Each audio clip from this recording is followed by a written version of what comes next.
Amin, amin. Shalom. Iya, terima kasih buat Bapak Gembala dan seluruh jemaat yang mempercayakan pelayanan ini pada saya. Puji Tuhan. Tapi ya mau di mana saja yang namanya pergumulan, masalah itu selalu ada. Di Indonesia orang berpikir mau lari ke luar negeri ya untuk kehidupan yang lebih baik ya. Sekarang lagi pada berbondong-bondong ya, dan mereka semua di sana lagi berkata berbahagialah kalian yang sudah ada di luar negeri gitu ya. Tapi saya percaya ya di sini pun kita semua pasti punya pergumulan dan tantangan juga kan. Ya bahkan mungkin ada sebagian orang berkata, saya tuh ya pengen Bu sebenarnya di Indonesia, tapi gimana? Jadi mau dimanapun juga yang namanya hidup itu ya pasti ada masalah ya. Jadi kalau saudara masih ada masalah itu berarti masih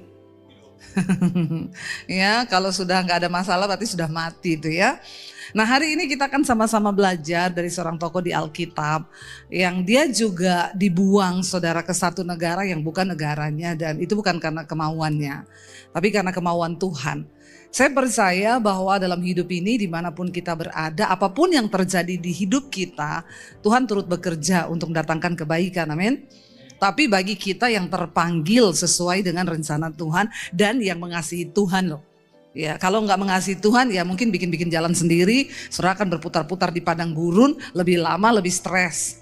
Ya, tapi bagi orang yang berjalan bersama Tuhan itu Tuhan turut bekerja. Ya, tidak buat semua orang ya, ingat ya. Tapi bagi mereka yang sungguh-sungguh mengasihi Dia, yang terpanggil sesuai dengan rencana Tuhan. Saudara, di Alkitab ada seorang tokoh, saya mengambil Daniel hari ini. Bukan karena suami saya namanya Daniel ya, tapi di Alkitab ya. Kita lihat bersama ya, ketika itu bangsa Israel itu siklusnya menghormati Tuhan, bertobat, lalu disertai Tuhan, berdosa, lalu dihukum Tuhan, lalu bertobat lagi, dipulihkan Tuhan lagi, disertai Tuhan lagi, lalu berdosa lagi, dihukum lagi, menderita lagi, bertobat lagi, ya dikasihi lagi, berdosa lagi, seperti itu. Ya, saya berdoa kita tidak seperti itu, amin. Karena kita sudah belajar dari Alkitab, nggak enak kita hidupnya itu seperti itu. Kalau udah tobat ya tobat terus, amin. Jangan balik-balik lagi supaya hidup itu nggak menderita, karena dosa itu membawa penderitaan. Lalu ketika bangsa Israel di satu saat mereka itu memberontak terhadap Tuhan, mulai mengikuti keinginan daging mereka, menyembah berhala dan beralih daripada Tuhan. Tuhan izinkan ya mereka diserang oleh Raja Nebukadnezar dari Babel. Ya, dan akhirnya saudara, beberapa orang itu dibawa ke Babel, bukan karena keinginan mereka. Termasuk di dalamnya Daniel, Sadrak, Mesak, dan Abednego. Ya, jadi pada tahun ketiga pemerintahan Yoyakim itu pada waktu Raja Yehuda, ya itu dikatakan di Alkitab, maka Nebukadnezar itu datang ke Babel menyerang Yerusalem, lalu mengepung kota itu. Dan Tuhan izinkan kota itu ditaklukkan oleh Raja Nebukadnezar. Ya, atas seizin Tuhan. Jadi jangan berpikir setelah kita anak Tuhan itu enak terus ya. Seringkali memang Tuhan izinkan ya supaya ada satu peristiwa yang membuat kita merasa tertekan, tersesak, lalu kita ini tujuannya supaya kita ini bertobat. Tuhan izinkan, Tuhan menyerahkan, Alkitab berkata, Raja Yoyakim dari Yehuda pada waktu itu, ya bahkan bukan cuma rajanya yang ditaklukkan, semua perkakas di rumah Tuhan itu dicuri. Kita tahu waktu itu saudara, bait Allah itu emas ya, itu semua perhiasan yang mahal dipakai untuk pembangunan bait Allah. Dan ketika Raja Nebukadnezar menyerang Yerusalem, semua itu diambil saudara. Dan Tuhan izinkan, padahal itu adalah barang-barang yang kudus dan ditabiskan untuk menyembah Raja Tuhan ya. Lalu Tuhan izinkan dirampas semuanya, perkakas rumah Tuhan dibawa ke Babel. Bahkan ketika itu bukan hanya rumah Tuhan saudara, raja bertitah kepada tangan kanannya pada waktu itu Aspenas, dia bilang ya ambil beberapa orang Israel, anak-anak muda yang mereka itu punya kecerdasan di atas rata-rata, orang-orang yang bijaksana, orang-orang yang pinter, bawa ke Babel untuk bekerja bagi raja ya. Dan di antara mereka pada waktu itu raja itu bilang begini, kalau kita lihat di Daniel pasal yang pertama ayat yang keempat, yang dipilih itu siapa? Raja bilang begini, raja bertitah kepada Aspenas kepala istananya untuk membawa beberapa orang Israel yang berasal dari keturunan raja dan kaum bangsawan. Mereka yang apa? Anak-anak muda, dikatakan ayat 4, orang-orang muda yang tidak ada suatu celah, hidupnya itu baik, ya, yang berperawakan baik, yang memahami berbagai-bagai hikmat, berpengetahuan banyak, dan yang mempunyai pengertian tentang ilmu, yakni orang-orang yang cakap untuk bekerja di istana raja, supaya mereka itu diajarkan tulisan dan bahasa orang Kasdim, dan lalu mereka akan bekerja di istana raja. Dan ini bukan kemauannya Daniel, saudara, tapi dia terpilih di antara orang-orang yang dipilih pada waktu itu. Ya, kalau ditanya sama Daniel, mau nggak dia ke Babel? Mungkin dia nggak mau. Tapi ya apa daya, dia terpilih di orang-orang yang cakap. Ya, tapi sekali lagi kita percaya bahwa Tuhan turut bekerja dalam segala perkara bagi orang-orang yang hidup sungguh-sungguh dengan Tuhan. Ayat ini berkata, dicari orang-orang yang hidupnya itu tidak bercela. Bayangkan loh, untuk bekerja kepada seorang raja kafir yang tidak mengenal Tuhan, itu aja dipilih orang-orang yang hidupnya itu baik, yang tidak bercela. Ya, apalagi kita untuk Tuhan, saudara. Maka kita harus mempersembahkan hidup yang kudus. Ya, karena Tuhan tuh pakai memang orang-orang yang seperti itu. Raja yang tidak mengenal Tuhan ini dipakai Tuhan untuk memilih. Yang dipilih bukan orang sembarangan. Orang yang hidupnya tidak bercela. Dimanapun engkau berada, ayo hidup kudus, amin. Karena itu satu-satunya cara agar Tuhan tuh bisa pakai hidupmu. Dosa itu membuat kita terpisah dari Tuhan. Kalau hidup kita penuh dosa, Tuhan gak bisa pakai kita, saudara. Sebaliknya setan yang akan pakai kita justru. Tapi kalau kita hidup kudus, maka itu syarat pertama. Pilihan Tuhan itu atas hidup kita. Waktu kita ini hidup kudus, tidak bercela. Maka saya berdoa buat kalian anak-anak muda yang ada di negeri orang ini. Yang pertama sekali persembahkanlah hidupmu itu kepada Tuhan. Sebagai persembahan yang hidup, yang kudus dan ya berkenan kepada Tuhan. Waktu kita sudah dapatkan perkenanan Tuhan, yang lain itu tinggal cara Tuhan aja yang akan bekerja. Tapi kalau kita hidup dalam dosa, ya saudara, rasanya Tuhan gak bisa ya pakai hidup kita. Di Alkitab semua orang yang dipilih Tuhan adalah orang-orang yang mempersembahkan tubuhnya kepada Tuhan. Hidup kudus, ya. Dan dipilihlah mereka ini. Daniel, Sadrak, Mesak, Abednego. Dan Alkitab berkata karena mereka ini hidupnya memang kudus, tidak bercela. Ketika dibawa di istana raja, mereka dikasih makan makanannya raja. Ya, bayangkan loh. Dan disuruh minum anggur wine itu yang buat raja. Tapi mereka memilih untuk tidak menajiskan diri dengan apa yang menjadi santapan raja. Mereka bilang enggak. Lalu pada waktu itu kepala makanan dan minuman di istana berkata, kenapa kamu harus makan ini? Karena ini makanan pilihan supaya kamu tuh sehat, otakmu pintar dan cerdas. Tapi mereka bilang bisa diuji.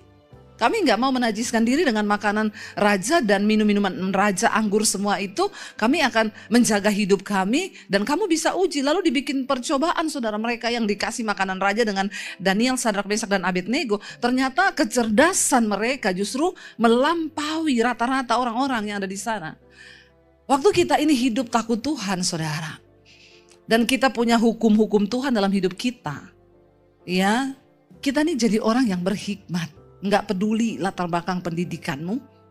Waktu kau hidup takut Tuhan, Alkitab berkata di depan raja-raja kamu akan berdiri. Itu janji Tuhan. Saya enggak pernah mau mendoakan orang kalau minta didoakan. Maaf ya, bukannya saya ini enggak mau kerja sebagai hamba Tuhan, tapi tugas saya bawa saudara ketemu Tuhan. Enggak ada pendeta hebat. Yang ada tuh Tuhan yang hebat, amin. Kau harus ketemu dengan Tuhan sendiri. Ya. Untuk doa kita didengar Tuhan tuh, untuk doa tuh nggak ada just tip. Ya, kalau beli barang dari sini ke Indonesia masih ada just tip, dari Indonesia ke sini ada just tip. Tapi untuk doa nggak ada just tip. Termasuk lewat pendeta nggak ada. Ya, saya selalu berkata, nggak usah titip doa sama pendeta. Nggak ada lah pendeta mau nangis buat lu. Jujur aja ya nggak? Ya, coba tolong mikir. Ya, nggak ada. Karena doa yang didengar Tuhan itu doa yang lahir dari hati. Saya nggak mungkin berdoa dari hati lah buat kalian. Siapa? Lu bukan anakku, iya nggak? Ya saya akan menangis buat orang yang ada di hati saya. Ya makanya saudara nggak usah titip doa. Makanya Yesus ketika perempuan-perempuan menangis waktu dia pikul salib, Yesus bilang apa? Enggak usah nangis buat aku, tangisi dirimu sendiri dan keluargamu. Ya, karena ya jujur emang iya. Ya, saya paling enggak suka apalagi kalau orang, Bu, doakan suami saya. Ya, kenapa suami saya selingkuh? Saya enggak mau doakan suamimu, Bu. Kenapa? Saya enggak cinta sama suamimu. Ya, saya enggak akan doa sungguh-sungguh buat suamimu. Saya kalau doa buat suami saya nangis karena saya cinta sama suami saya. Saudara ngerti nggak maksud saya? Ngerti ya? Jadi nggak usah terlalu apa ya saudara, orang Kristen itu banyak pemahaman yang keliru. Tapi dihidupi terus, enak banget loh ya. Titip doa ya Bu, kagak. Ya kau pikir Tuhan bisa kau titip-titipi? Ya saya mau berangkat ke Yerusalem, Bu titip doa nanti taruh di tembok ratapan, goblok. Ya, lu pikir setelah pendeta bawa doamu di tembok ratapan, dimasukin gitu terus Tuhan itu bergetar-getar gitu di surga, tembok ratapan pret. Ya, saya selalu bilang nggak ada, jangan titip doa. Ya please, karena Tuhan, hubunganmu dengan Tuhan tuh nggak bisa diwakili oleh siapapun, amin. Ya nggak bisa, Tuhan itu mau berhubungan pribadi denganmu. Ya Tuhan tuh pengen hubungan pribadi dengan kita. Waktu engkau ada masalah datang, Alkitab bilang masuk kamar tutup pintu. Tempat berdoa yang paling benar-benar ampuh itu di mana? Orang Kristen sering tanya saya, kalau saya bawa grup ke Israel, Bu, di sini ini tempat yang paling ibu merinding kalau berdoa itu di mana, Bu? Di kuburannya Yesus atau di rumah Imam Kayafas atau di penjaranya ini? Saya bilang, kamu mau tahu tempat yang paling saya merinding berdoa? Di kamar hotel. Kenapa? Karena itu yang Alkitab bilang, Yesus bilang, kalau kau pengen doamu dijawab, masuk kamar tutup pintu. Berdoalah pada Bapamu dari tempat yang tersembunyi, sebab Bapamu berada di tempat yang tersembunyi. Kau berdoa dari tempat yang tersembunyi, maka Bapamu yang ada di tempat yang tersembunyi itu menjawab doamu dari tempat yang tersembunyi. Ayo ngerti saudara, ya kekristenan yang benar itu seperti apa? Kita sendiri yang harus datang. Waktu Yesus mati, tabir bait Allah itu terbelah menjadi dua. Kenapa? Karena ketika dulu ada tabir yang boleh masuk ke situ hanya imam besar. Untuk pengampunan dosa, Tuhan aku nih bawa darah. Mereka di luar mempersembahkan korban, sembelih kambing domba. Mereka beli itu kambing domba yang tidak boleh ada cacatnya. Aku imam besar datang nih Tuhan, persembahan mereka, ampuni Tuhan dosa-dosa mereka. Kalau Tuhan berkenan, diampuni. Hanya imam besar. Kenapa Yesus mati di atas kayu salib dan dia disebut sebagai anak domba Allah? Waktu dia mati darahnya tercurah, tabir itu terbelah jadi dua. Artinya apa? Tidak ada lagi tabir antara kita dengan Tuhan. Semua orang berhak masuk sendiri untuk ketemu Tuhan lewat darah Kristus. Itu saudara. Dan akhirnya ketika saya bertanya sama Tuhan, siapa engkau Tuhan? Ya, dan puji Tuhan, Alkitab bilang kalau kau mencari Tuhan, Tuhan itu berkenan untuk ditemui. Cari Tuhan sampai kau menemukannya. Waktu saya bertemu dengan Tuhan, apa yang terjadi? Saya dilawat Roh Kudus saat berjam-jam saya nangis, merasa diri saya kotor, berdosa. Karena Alkitab berkata ketika Roh Kudus turun atas seseorang, maka Roh Kudus akan menginsyafkan orang itu yang pertama akan dosa, kebenaran, dan penghakiman. Makanya hanya orang-orang yang dipenuhi Roh Kudus yang tahu bahwa ada dosa, ada yang namanya kebenaran, dan ada yang namanya penghakiman. Kalau orang gak percaya ada penghakiman, berarti dia itu gak ada Roh Kudus. Karena Alkitab berkata, kalau Roh Kudus turun atas seseorang, maka Roh Kudus akan menginsyafkan orang itu akan dosa, kebenaran, dan penghakiman. Nah, kenapa ada Kristen-Kristen yang tidak tahu dosa, gak percaya akan ada penghakiman? Kita kan sudah gak dihakimi. Nanti Tuhan datang, kita langsung auto masuk surga, pret lu. Banyak orang Kristen yang model begitu. Saya bilang maaf ya, kamu mau ke istana presiden aja, itu nggak bisa sembarangan. Ya, ada kemarin orang diusir, datang pakai celana pendek, ditanya sama penjaga pintunya mau ngapain, mau ketemu, ini nggak bisa. Lu tahu nggak aturan datang ke istana presiden itu seperti apa? Kamu harus janjian dulu. Kamu layak atau tidak untuk masuk itu sudah ada aturannya. Apalagi kamu datang pakai celana pendek dan sandal begini, yang nggak mungkin diterima. Itu istana presiden yang hanya bangunan di dunia. Lah kalau di sorga, maaf saudara, itu tempat yang sangat mulia. Kau nggak disuruh pakai jas nggak, tapi kita harus pakai jubah kekudusan. Di kitab Wahyu dibilang, jagalah jubah itu tetap putih. Ada aturannya. Karena surga itu bukan untuk sembarang orang. Ya. Yang mengerti ini Alkitab berkata, waktu Roh Kudus turun atas seseorang, Roh Kudus menginsyafkan orang itu akan dosa, kebenaran, penghakiman. Untuk pertama kalinya ketika saya dijamah Tuhan, saya rasa diri saya kotor. Tadinya kagak, saya merasa paling benar. Saya merasa paling baik. Ya, saya merasa yang salah itu orang tuaku, yang salah itu dia. Kenapa saya jadi begini? Karena kau, dan kau. Tapi ketika Roh Kudus turun, tidak ada kata yang terucap. Saya cuma bilang, ampuni aku Tuhan, aku nih orang yang kotor, aku tuh berdosa. Karena roh pertobatan tercurah dalam hati kita. Mengerti akan dosa, kebenaran, dan penghakiman. Bahwa penghakiman itu ada, saudara. Kalau Tuhan Yesus datang kali yang kedua, Yesus itu pertama kali datang sebagai juru selamat.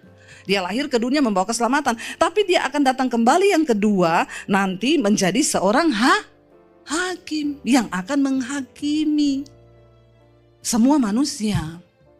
Untuk kita ini bisa memberi pertanggungan jawab terhadap hidup kita selama kita ada di dunia. Dan kita akan diberi upah. Dan Rasul Paulus bilang, ketika aku mengenal Kristus, apa yang dulu merupakan keuntungan bagiku, sekarang ku anggap rugi. Karena pengenalan akan Kristus itu lebih mulia dari segala-galanya. Dulu saya suka dugem. Jadi sekarang kalau Anda baru belajar dugem, kasihan deh lu. Sekarang bukan zamannya nakal, sekarang zamannya tobat. Baru mau belajar sama saya. Saya sampai mau bunuh diri dulu gara-gara ya itu iblis. Dia tipu kau dengan kesenangan duniawi, tapi pada akhirnya dia incar tuh nyawamu. Karena kau akan kosong. Ya, dengan saudara pikir saudara dugem, dunia gemetar itu ya. Gemetar-gemetar di sana, dan saudara pikir kebutuhan jiwa manusia. Ingat loh, jiwa kita ini tidak terbatas. Jiwa tuh gak terbatas. Waktu orang berpikir, dulu saya berpikir saya punya uang 100 juta udah ada cukup itu, pasti aku happy banget. Setelah saya dapat 100 juta ternyata cuma begini 100 juta. Lalu saya bilang kalau saya punya 1 M pasti saya akan luar biasa. Setelah saya punya 1 M, cuma begini tuh punya 1 M. Karena jiwa tuh gak terbatas. Kenapa banyak orang nikah lagi? Karena memang jiwanya itu gak terisi. Ya, kita mau pikir saya akan cari suami yang seperti ini pasti akan begini. Waktu kau nikah, kau bilang gak seindah ekspektasi, ternyata kehidupan ini pernikahan ini cuma seperti ini toh. Lalu akhirnya sudah cari lagi yang lain. Ya. Saudara pikir, wah kalau saya nikah sama orang kayak begini pasti gini, pasti gitu. Ya merindukan nanti suami yang dengar terus kalau dibilang ini. Makanya banyak orang sakit jiwa tuh di Jepang sekarang diciptakan robot untuk laki-laki itu pada nikah sama robot. Ada seorang pria yang dia udah cerai 3 kali. Dia nikah sama robot, ditanya, kamu kenapa nikah sama robot? Saya udah 3 kali nikah sama perempuan, bikin pusing otak. Saya mau gila nikah sama perempuan. Jadi saya pilih nikah sama robot. Enak, gak protes. Tapi dia lupa. Lagi berhubungan robotnya korslet, mati kau. Semua kan ada resiko toh. Terus apa sih hidup ini? Mau cari enaknya sendiri ya gak bisa. Ya, jadi saudara, jadi kalau jiwa manusia ini loh. Jiwa kita itu tidak terbatas. Karena itu jiwa ini hanya bisa diisi oleh sesuatu yang tidak terbatas. Apa yang tidak terbatas? Tuhan. Kalau kita coba isi dengan sesuatu yang lain, ya makanya banyak orang sakit jiwa. Tapi kalau Tuhan sudah ada di sini itu udah saudara, apapun udah Tuhan itu udah segalanya. Ya, makanya sekarang saya hidup itu Tuhan tuh udah segala-galanya nih buat saya, sudah udah nggak ada lagi yang lain. Ya, nggak ada yang kuingini lagi selain Tuhan. Makanya firman Tuhan bilang, karena barang siapa hidup menurut daging, dia tidak akan masuk dalam kerajaan Allah. Tetapi jika oleh roh engkau mematikan perbuatan dagingmu, maka kau akan hidup. Jadi satu-satunya cara matikan daging kita, ya rohmu itu dihidupkan, dikuatkan manusia rohnya. Kalau manusia rohmu sekarat, bagaimana kau bisa kalahkan daging? Makanya aja orang bilang, saya tiap hari bersinah bu, saya tiap hari nonton film porno, gak usah angkat tangan. Saya tahu muka-mukanya di sini. Ya. Tapi saya nggak mampu, kuatkan rohmu. Ya, kuatkan rohmu supaya dagingmu tuh tunduk. Karena orang yang hidup menurut daging nggak mendapat bagian loh di sorga. Alkitab yang bilang loh, sebab keinginan daging bertentangan dengan kehendak Bapa. Daging tidak mungkin tunduk pada hukum Allah. Karena memang dia memusuhi Allah. Tapi kita harus taklukkan daging kita. Makanya Rasul Paulus berkata, karena itu aku melatih tubuhku ini dan menguasainya seluruhnya. Supaya jangan setelah aku memberitakan Injil, aku ditolak sama Tuhan karena dagingku. Ini daging ini bahaya sekali. Coba cubit dagingnya. Cubit semua, sakit gak? Nah itu, memang daging itu gak bisa tersinggung. Sakit, ya dengar fitnah dikit, daging lu aku belum tahu ya dia siapa aku. Emang siapa lu? Ya, aku gini-gini punya harga diri. Piro harga dirimu? Sudah dibeli lunas sama Tuhan. Jadi kalau kau difitnah, diam aja, doakan orangnya, amin.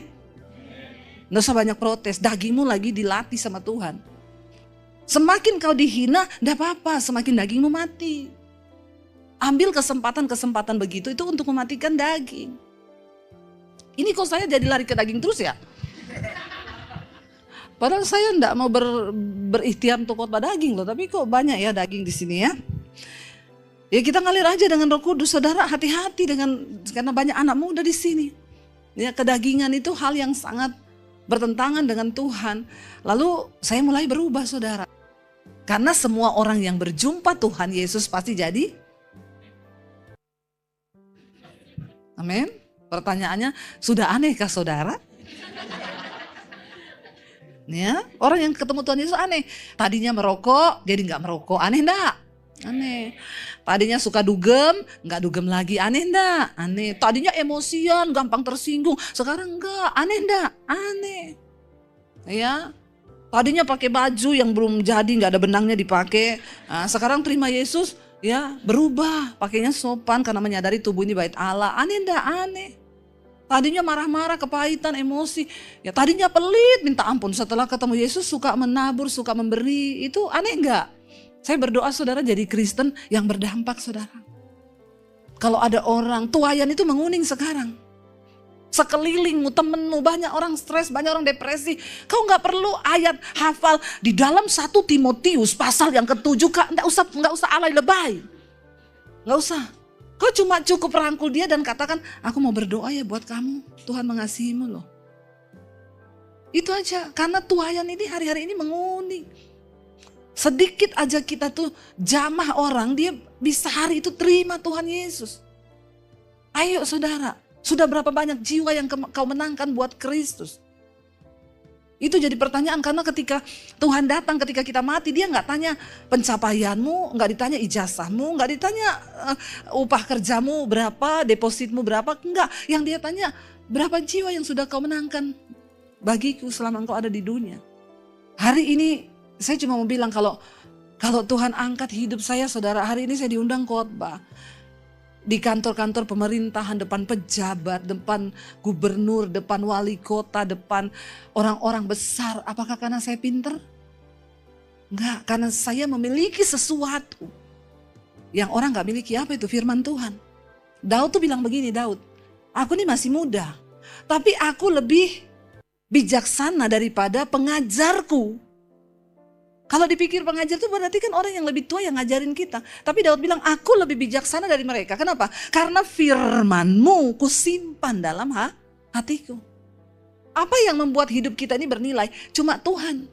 Jadi kau gak usah sok pinter, gak usah sok bisa. Karena ya satu-satunya yang bikin hidupmu itu berarti cuma Tuhan. Kalau orang gak punya Tuhan, sepinter apapun kau, gak ada Tuhan. Tapi ketika kau punya Daniel, ya, kenapa mereka diangkat Tuhan di Babel? Saudara tahu kisahnya, saudara baca sendiri nanti di rumah. Alkitab berkata, akhirnya raja cinta banget sama Daniel.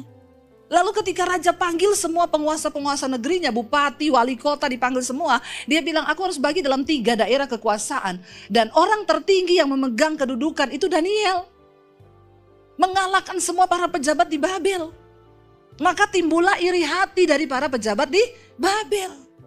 Mereka bilang nih orang baru, orang lama apa orang baru? Orang baru, gak bahaya tah? Bahaya. Orang yang gak tahu datangnya dari mana, dari Yerusalem itu musuhnya, bayangkan saudara itu negara musuhnya loh. Diambil, harusnya kan lu minoritas di sini, terus lu sapa? Tapi karena ada Tuhan, mereka hidup kudus, mereka punya hikmat Tuhan dikatakan, sehingga dia diangkat menjadi orang tertinggi di antara para pejabat. Ketika dia diangkat mengepalai semua ke bupati-bupati dan wali-wali kota di Babel, mereka iri, mereka bilang gini, kurang ajar ya ini anak satu, ini anak kemarin sore, anak muda bisa menduduki jabatan tertinggi dan di atasnya kita, di bawahnya dia, kita cari cara dong jatuhin dia. Maka mereka pengaruhi Nebukadnezar, tuanku raja. Bukankah Tuhan itu udah bikin patung yang besar? Maka Tuanku keluarkanlah undang-undang. Siapapun yang berdoa kepada Allahnya atau dewanya selain kepada dewanya Raja Nebukadnezar, itu harus dihukum mati. Lah raja dibilangin gitu, seneng dong. Karena kami ini benar-benar mengabdi pada raja loh. Raja bilang, oke, segera bikin undang-undangnya, ketik. Ditulis. Lalu raja ambil cincin materainya, dicap, itu tanda bahwa peraturan itu tidak dapat ditarik kembali sekalipun oleh raja. Lalu waktu Daniel dengar peraturan itu dibikin, apa yang Daniel lakukan saudara? Dia lari pulang ke kamarnya di rumah, dia masuk ke loteng kamar tempat setiap hari dia berdoa. Karena Alkitab berkata, sehari 3 kali Daniel berdoa kepada Allah. Lalu orang-orang itu ngikutin. Yuk kita ikutin dia yuk. Dia pasti mau pulang doa. Mereka udah tahu jam doanya. Lalu dia berdoa. Semua menyaksikan. Lapor ke Raja Nebukadnezar. Raja, ada orang yang tidak taat. Jadi raja harus segera menghukumnya. Raja bilang siapa? Daniel. Sehari 3 kali dia berdoa kepada Allahnya. Maka Alkitab berkata, sedihlah hati Raja Nebukadnezar. Kenapa? Karena Daniel orang yang dia sayangi. Karena Daniel memiliki hikmat yang luar biasa. Makanya dia tempatkan. Saudara perhatikan. Waktu Tuhan yang angkat engkau. 1000 tangan orang yang akan berusaha menjatuhkan engkau. Kau gak perlu takut. Sebab Tuhan yang menjamin. Ini yang bekerja sama semua gubernur, bupati-bupati, kepala-kepala daerah, wali kota. Lalu Raja Nebukadnezar bilang, hah Daniel, iya jadi raja segera lakukan hukuman mati. Lemparkan dia ke dalam gua singa. Ini raja tolong tanda tangan keputusannya. Raja tok dengan cincin materainya. Dan Alkitab berkata raja pulang ke istananya. Di istananya dia berpuasa, dia tidak makan, dia tidak minum karena hatinya sedih. Kenapa harus Daniel yang kena hukum? Bahkan ada saat-saat Tuhan izinkan orang yang berkuasa pun gak bisa bela kau. Makanya jangan andalkan manusia siapapun dia, mau pejabat, mau apa, mau siapapun. Tetap andalkan Tuhan, amin. Karena di posisi ini raja orang tertinggi pemegang kekuasaan. Tapi Tuhan izinkan raja gak bisa bikin apa-apa. Ya raja pulang dengan sedih hati, dia mengurung diri di kamar. Alkitab berkata dia tidak makan. Tidak ada penyanyi masuk di ruangannya, tidak ada penari, semua close. Raja lagi berduka, orang yang dia sayang hari ini dilempar ke gua singa. Lalu pagi-pagi benar, sore itu Daniel dilempar ke dalam gua singa. Alkitab berkata pagi-pagi benar raja itu gak tidur semalam-malaman. Subuh-subuh raja bangun dari tempat tidurnya. Yang dia datangi pertama gua singa. Karena batu itu sudah ditutup, raja itu berdiri saudara di depan gua singa itu bertanya gini, Daniel, Alkitab berkata suaranya lirih, ya.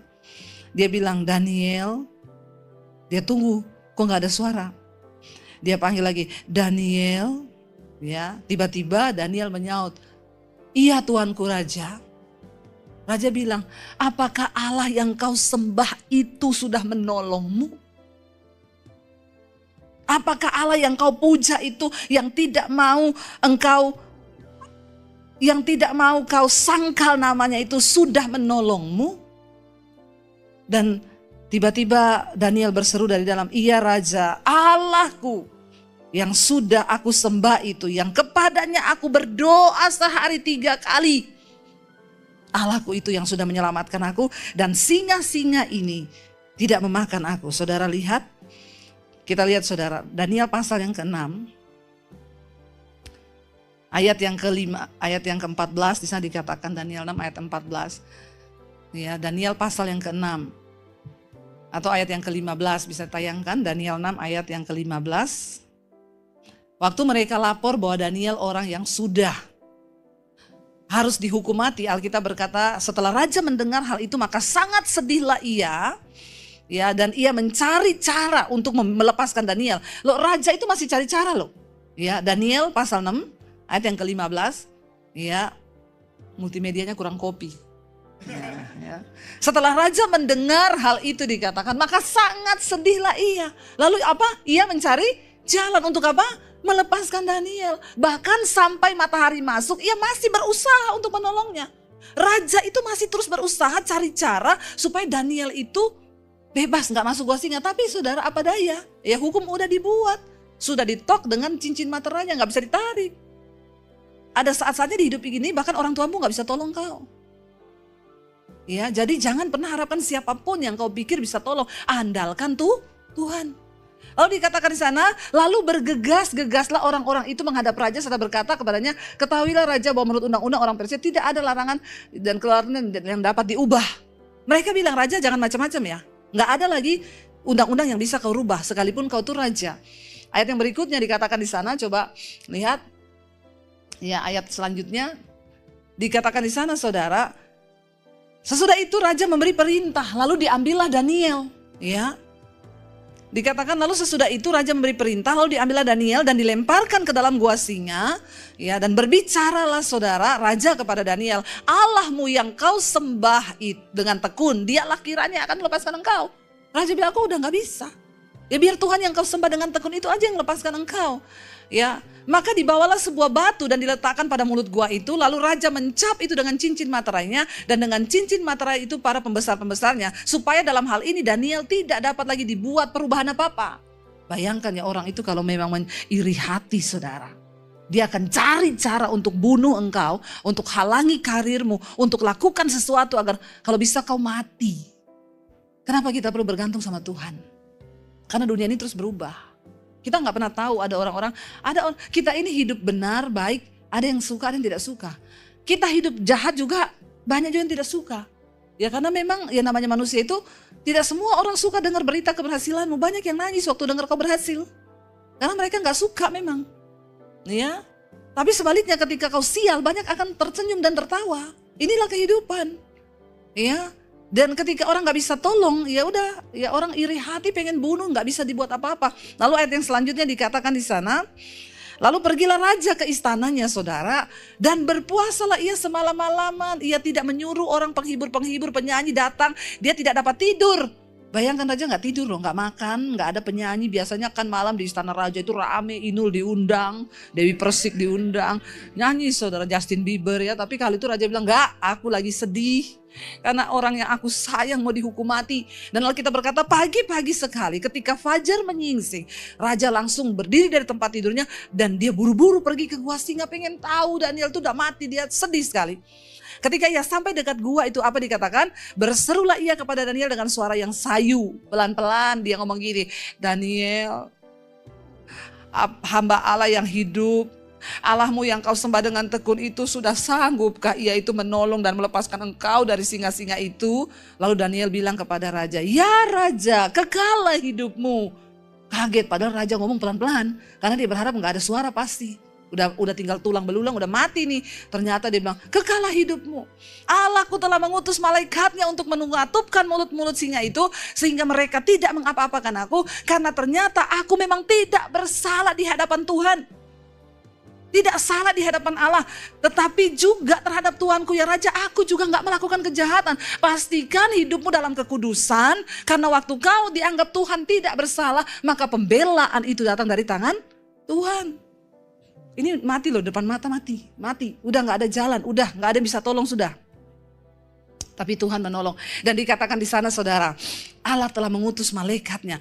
Lalu dengan sukacita raja memberi perintah supaya Daniel ditarik dari dalam gua itu.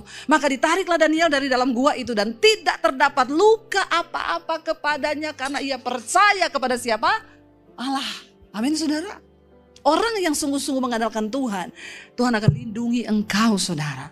Seberapa banyak pun orang ingin menghancurkan hidupmu, saya ini udah mengalami saudara. Orang mau tutup pelayanan saya, suami saya dituduh curi keyboard. Bayangkan model suami saya begini dituduh curi keyboard di gereja. Astagfirullah subhanallah. Benar-benar itu ya kebangetan fitnahnya. Foto kami ditayangkan di gereja besar di Jakarta, berapa cabang. Orang ini ya sudah tidak lagi pelayanan di gereja ini. Apapun yang mereka lakukan di luar gereja tidak bertanggung jawab. Bayangkan saudara, kami lakukan salah apa?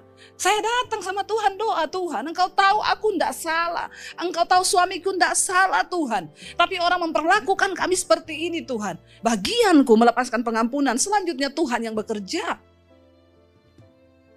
Dia berkata, saya tutup pintu pelayananmu. Dan setelah itu benar, semua pelayanan, Bu, cancel dulu, cancel. Karena yang ngomong ini seorang yang punya nama, punya jabatan. Bayangkan kami cancel ya Bu, cancel. Kenapa? Enggak, pokoknya cancel aja. Dalam waktu singkat saya nggak punya pelayanan.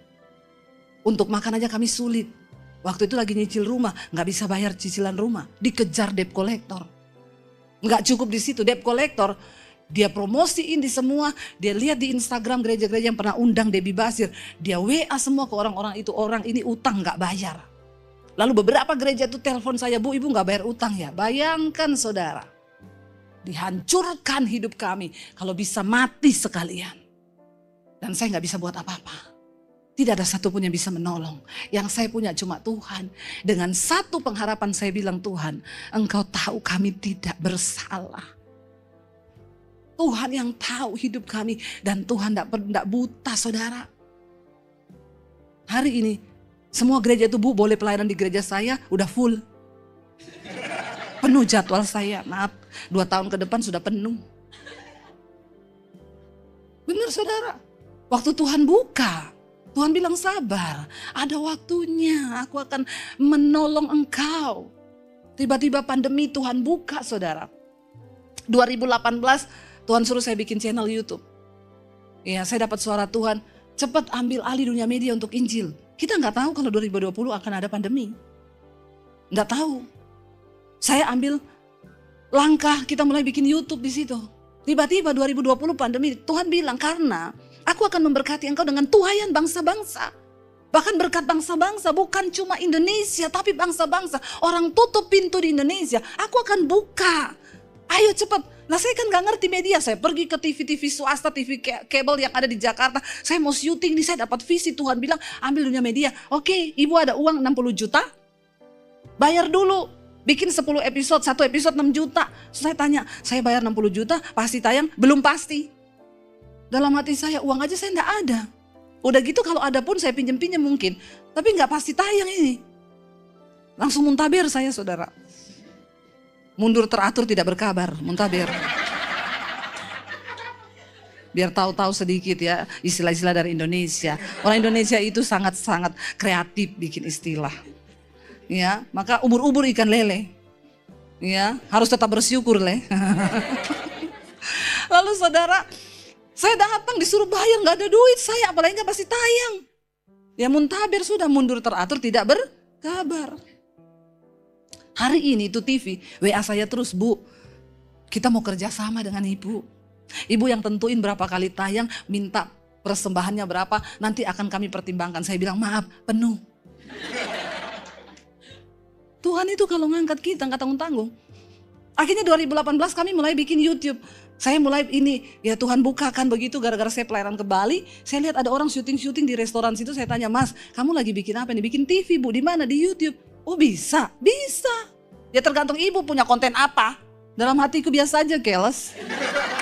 Baru nanya aja udah sirik. Memang orang-orang itu banyak sirik saudara. Ya, sekarang yang dia bikin itu udah tutup. Nggak berkembang. Yang waktu itu dia ngomong ke saya, ya tergantung ibu emang punya konten apa, biasa aja, nggak usah gitu. Dia nggak tahu saya sedang bawa satu visi Tuhan yang besar. Saya pulang dari Bali, saya bilang ke suami saya tahu YouTube nggak usah bayar. Syuting pakai iPhone bisa, nggak usah pakai studio yang mahal-mahal. Kita cari lightingnya sinar matahari saja. Murah meriah dari Tuhan semua ya toh.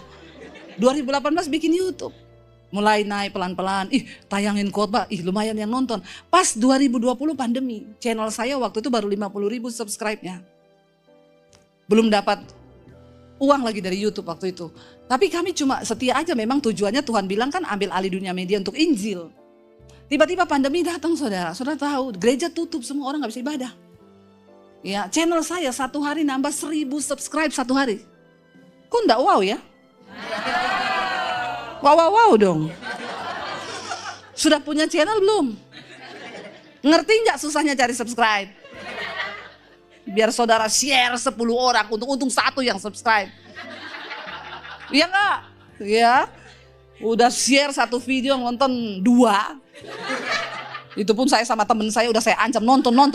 Awas. Udah pakai ancaman itu. Ya saya punya itu saudara di pandemi 1 hari 1.000 nambahnya. Padahal YouTube bilang kalau ada channel 1 minggu nambah 1.000 tuh hacker. Lah punya saya di hacker malaikat. Hari ini hampir 900.000 subscribe-nya. Saya doa tahun ini 1 juta subscribe, amin. Dan bukan cuma itu saudara, benar. Tuayan bangsa-bangsa. Bagaimana Tuhan memberkati kami lewat YouTube. Ketika pandemi datang, yang tadinya kita mau jual rumah, mau pulang ke Solo karena bertahan dengan 3 anak di Jakarta, gak ada uang, pelayanan tidak ada sama sekali. Waktu pandemi itu saya baru bilang sama suami gini, kita ini terlalu berani percaya Tuhan loh. Gak ada gaji bulanan ternyata kita. Hidup itu cuma dengan iman. Terlalu berani kita ini. Terus kita sekarang hidup bagaimana? Tapi saya cuma bilang, Tuhan aku tuh percaya, ini adegan berbahaya, jangan kau tiru. Hanya dilakukan oleh para ahli saja. Ya, kita benar-benar gak ada gaji bulanan, bener. Makanya saya gak bisa kredit apa-apa. Ditanya, ibu mau kredit rumah, slip gajinya ada bu? Enggak. Lah terus ibu ini datang mau kredit, soalnya saya ini bekerja untuk Tuhan. Tuhan kan tidak terlihat pak. Terus gaji saya dengan iman. Terus kata orang banknya gini, maaf bu, bank kami tidak menerima slip gaji dengan iman. Karena kebetulan bos saya tidak beriman. Iya kan saudara, jadi bingung kan. Dan memang ya seperti itu kenyataannya. Tapi ketika pandemi saudara, wow, Tuhan itu genapi benar tuayan bangsa-bangsa dan berkat bangsa-bangsa. Ya, tiba-tiba kami juga akhirnya dimonetisasi itu channelnya dan tiap bulan kami dapat gaji dari YouTube, puji Tuhan. Ya, enggak usah ditanya berapa, nanti kau syok lagi. Ya, terus tiba-tiba di masa pandemi itu, ya saya ditelepon sama bank, ibu-ibu harus menghadap ke bank, kenapa ini kok rekening ibu bukan begini loh. Dulu padahal tiap bulan minta maaf itu rekening. Maaf, saldo Anda tidak cukup. Padahal nggak lebaran minta maaf terus. Ya, tapi ketika Tuhan memberkati, ya di tengah masa pandemi kami yang tadinya mau jual rumah, mau gini-gini, ya nggak jadi saudara, karena Tuhan itu cuma semudah dia membalikkan telapak tangan, cuma semudah dia berfirman. Di tengah masa pandemi akhirnya kami bangun gereja-gereja di desa-desa, kami bantu hamba-hamba Tuhan di pelosok. Bahkan setelah pandemi saya bangun sekolah misi di Bandungan, Semarang, itu Tuhan kasih visi kami sekolahin orang-orang yang mau jadi hamba Tuhan. Dari Papua, dari pedalaman semua, gratis selama 6 bulan. Dalam waktu 7 bulan pembangunan sekolah selesai dengan biaya miliaran yang tidak masuk akal. Tapi saya gak pernah pakai proposal, saya gak pernah ngomong, Tuhan yang bekerja. Dan hari ini saudara, saya mau bilang sama kamu, apa yang terjadi di Alkitab itu bukan dongeng. Ya, kalau masih ada kitab boleh ditambah sini, Debbie 1. Saya cerita tentang lo, ini kan tokoh-tokoh ini karena mereka ngalami Tuhan kan. Ya, maka pada tahun 1994 ada seorang yang bernama Debbie berasal dari Poso. Ketika itu dia akan bunuh diri karena dia sudah kehilangan harapan dengan hidupnya akibat dosa. Lo benar gak saudara? Tapi saat itu dia berkata, Tuhan adakah engkau di dunia ini? Lalu Debbie 3 ayat 4 berkata. Nanti dibilang saya sesat lagi mau bikin Alkitab baru ini ya. Tapi saya cuma mau bilang real, firman Tuhan itu real, Alkitab itu real. Sehingga kau bisa mencatat kisah hidupmu masing-masing, amin.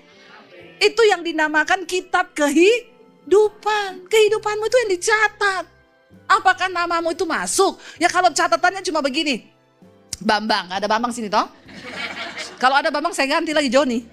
Ada lagi saya ganti lagi, Bejo gitu ya. Bambang 1. Adalah seorang hidup bernama Bambang. Tiap hari dia nonton film porno, bersinah. Kalau kisah hidupnya begini gak dicatat. Kata malaikat bikin kotor. Gak usah dicatat. Makanya pastikan nama kita tuh tercatat dalam kitab kehidupan. Dan itu Alkitab real. Makanya saya tuh gak pernah bilang Alkitab tuh dongeng. Saudara mungkin baca kisahnya Yusuf ini. Saudara udah berpikir, aduh ini kayaknya dongeng ya. Jangan loh saudara. Karena hari-hari ini anak-anak muda apalagi Gen Z ini. Banyak yang udah gak percaya Tuhan. Ya ada satu anak sekolah minggu di Jakarta, bukan sini. Pulang sekolah minggu mamanya bilang, Dek tadi di sekolah minggu diajari apa? Jadi gini loh Mam ceritanya. Gimana? Itu guru cerita ya Mam. Ketika itu bangsa Israel keluar dari Mesir. Lalu ada laut di depannya. Terus Musa ambil handphone. Terus Musa telepon tentara Israel. Lalu datanglah helikopter Mam. Lalu helikopter mengangkat mereka. Menyeberang laut itu dan sampai ke sebelah. Terus mamanya bilang, kayaknya kamu bohong. Karena ceritanya bukan seperti itu. Dia bilang, hello mam, gue ceritain lu aja yang masuk akal, lu gak percaya. Apalagi kalau gue ceritain yang itu guru sekolah minggu bilang, hello ada jalan di depan, lalu Musa ambil tongkat dan jadi jalan, hello please. Apakah menurut lu itu gak gila?